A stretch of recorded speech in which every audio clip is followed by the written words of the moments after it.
దాంతోపాటు contract employees కూడా ఇంత ఇవ్వాలి, యాక్సిడెంట్ జరిగితే ఇంత ఇవ్వాలని చాలా స్పష్టంగా Visakha steel plant rule book లో ఉండడం జరిగింది. మేము ఇక్కడ వచ్చి కేవలం ఏదో చెక్ అందించే లేదానికి రాలేదు.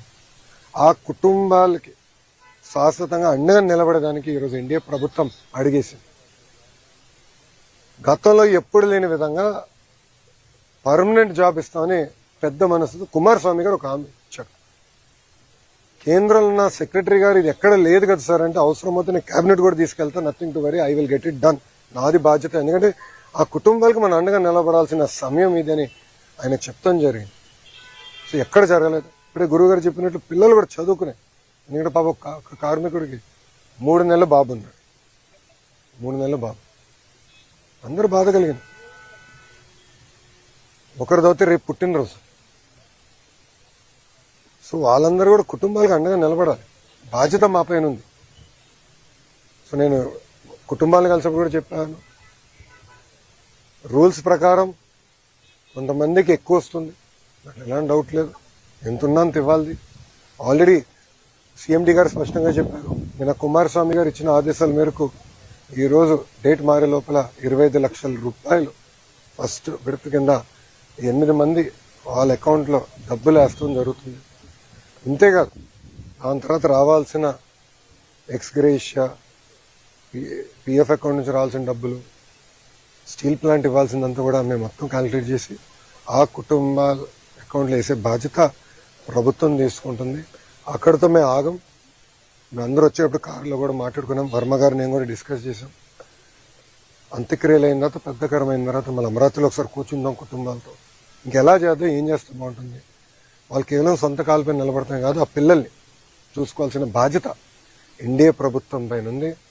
గతంలో ఎట్లయితే విశాఖ ఉక్కుని కలిసికట్టుగా ఎన్డీఏ కాపాడిందో అదేవిధంగా కార్మికులకి మేము అండగా నిలబడతాం, ఆ కుటుంబాలకి మేము అండగా నిలబడతాం. ఇంతేకాదు నిన్న కుమారస్వామి గారు ఒక ఆదేశాలు కూడా జారీ చేశారు. 3 సీనియర్ మెంబర్స్తో కమిటీ వేసి, వాళ్ళు ఇప్పుడు సుమారుగా 4-5 వాళ్ళు వస్తున్నారు. కమిటీ మొత్తం రివ్యూ చేస్తారు, డేటా అంతా చూసుకుంటారు. ఆ టైంలో 2nd, 3rd, 4th ఎక్కడైతే యాక్సిడెంట్ జరిగిందో అక్కడ ఉన్న కార్మికులతో కలుస్తారు. వాళ్ళది కూడా ఏం జరిగింది ఏంటని తెలుసుకుంటారు. ఇది కింద నుంచి కారింది కాదు, ఏంటేదో లాగితే సరే ఫినిష్డ్ ప్రోడక్ట్ బయటకు వచ్చింది కాదు, పైనుంచి పొంగుతాం కూడా కాదు, కక్కింది. పొంగినది వేరే రకంగా అనుకోవచ్చు, కానీ కక్కింది. ఎందుకు జరిగింది, ఎక్కడ జరిగింది, ఎందుకు ఇక్కడ జరిగింది, దీని వెనకాల ఏంటి, మొత్తం మనం క్షుణ్ణంగా పరిశీలించాల్సిన బాధ్యత అటు స్టీల్ ఇండస్ట్రీ పైన ఉంది, రాష్ట్ర ప్రభుత్వం పైన ఉంది. తప్పనిసరిగా నివేదిక వచ్చిన తర్వాత ఏం చర్యలు తీసుకోవాలో ప్రభుత్వం తీసుకుంటుంది. కానీ ఈరోజు యాక్సిడెంట్లో దెబ్బలు తగిలిన కార్మికుడిని హాస్పిటల్లో కలిశారు. ఆయన పేరు శ్రీనివాస్.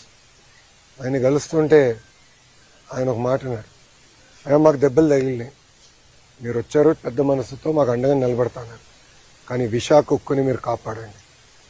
మీరు ఉక్కుతో అండగా ఉండండి, ఈ ఫ్యాక్టరీతో అండగా ఉండండి, ఉక్కు ఫ్యాక్టరీతో అండగా ఉండండి. ఇది కేవలం మా కుటుంబాలే కాదు, లక్షలాది కుటుంబాలు గాజువాక, విశాఖపట్నంలో దీనిపైన ఆధారపడి ఉన్నాయి. చూసుకోవాల్సిన బాధ్యత మీదని ఆయన చెప్పారు. ఇన్ఫాక్ట్ ఆయన చెప్పినప్పుడు నేను అనుకుంటే ఆయన గురించి, ఆయన కుటుంబం గురించి ఆయన మాట్లాడుతున్నాడేమో అనుకున్నా. వర్మ గారు కరెక్ట్ చేశారు, లేదు బాబు విశాఖ ఉక్కు గురించి ఆయన మాట్లాడుతున్నాడు అంటే ఎంత పెద్ద మనసుతో, కార్మికులకి ఎంత ఎమోషనల్ అటాచ్మెంట్ ఉందో నిజంగానే నేను ఈరోజు తెలుసుకుంటాం జరిగింది. ఇంతేకాదు ఉత్తరాంధ్రలో పెద్ద ఎత్తున పెట్టుబడులు వస్తున్నాయి, మీ అందరూ తెలిసిన విషయమే. డేటా సెంటర్లు అవ్వచ్చు, ఐటీ అవ్వచ్చు, హెవీ ఇండస్ట్రీలు కూడా పెద్ద ఎత్తున, మిగతా ఉక్కు ఫ్యాక్టరీలు వస్తున్నాయి, ఇంకా కొన్ని అనౌన్స్మెంట్స్ త్వరలో రాబోతున్నాయి. ఇవన్నీ వచ్చినప్పుడు స్కిల్ డెవలప్మెంట్ అనేది చాలా చాలా అవసరం. ప్రధానమంత్రి గారు కూడా చాలా స్పష్టంగా ఐటీఐస్కి సుమారుగా 60,000 కోట్ల రూపాయలతో స్కిల్ డెవలప్మెంట్కి ప్రత్యేక శ్రద్ధ పెట్టారు, ప్యాకేజ్ ఇచ్చారు. దాంట్లో భాగంగా ఫస్ట్ ప్రాజెక్ట్ మన పాయకరావుపేట అనిత గారి నియోజకవర్గంలో అటు ఆసిలర్ మిత్తలు, ఎందుకంటే వాళ్ళు కూడా ప్రైవేట్ సెక్టర్ కూడా కొంచెం డబ్బులు పెట్టండి, వాళ్ళు ముందరికి వచ్చి మేము పెడతామని చెప్పి పెద్ద ఎత్తున ట్రైనింగ్ కూడా చేయాల్సిన అవసరం ఉంది. అటు ఫార్మా అవ్వచ్చు, స్టీల్ అవ్వచ్చు, మిగతా మ్యానుఫ్యాక్చరింగ్ సెక్టర్స్ అవ్వచ్చు.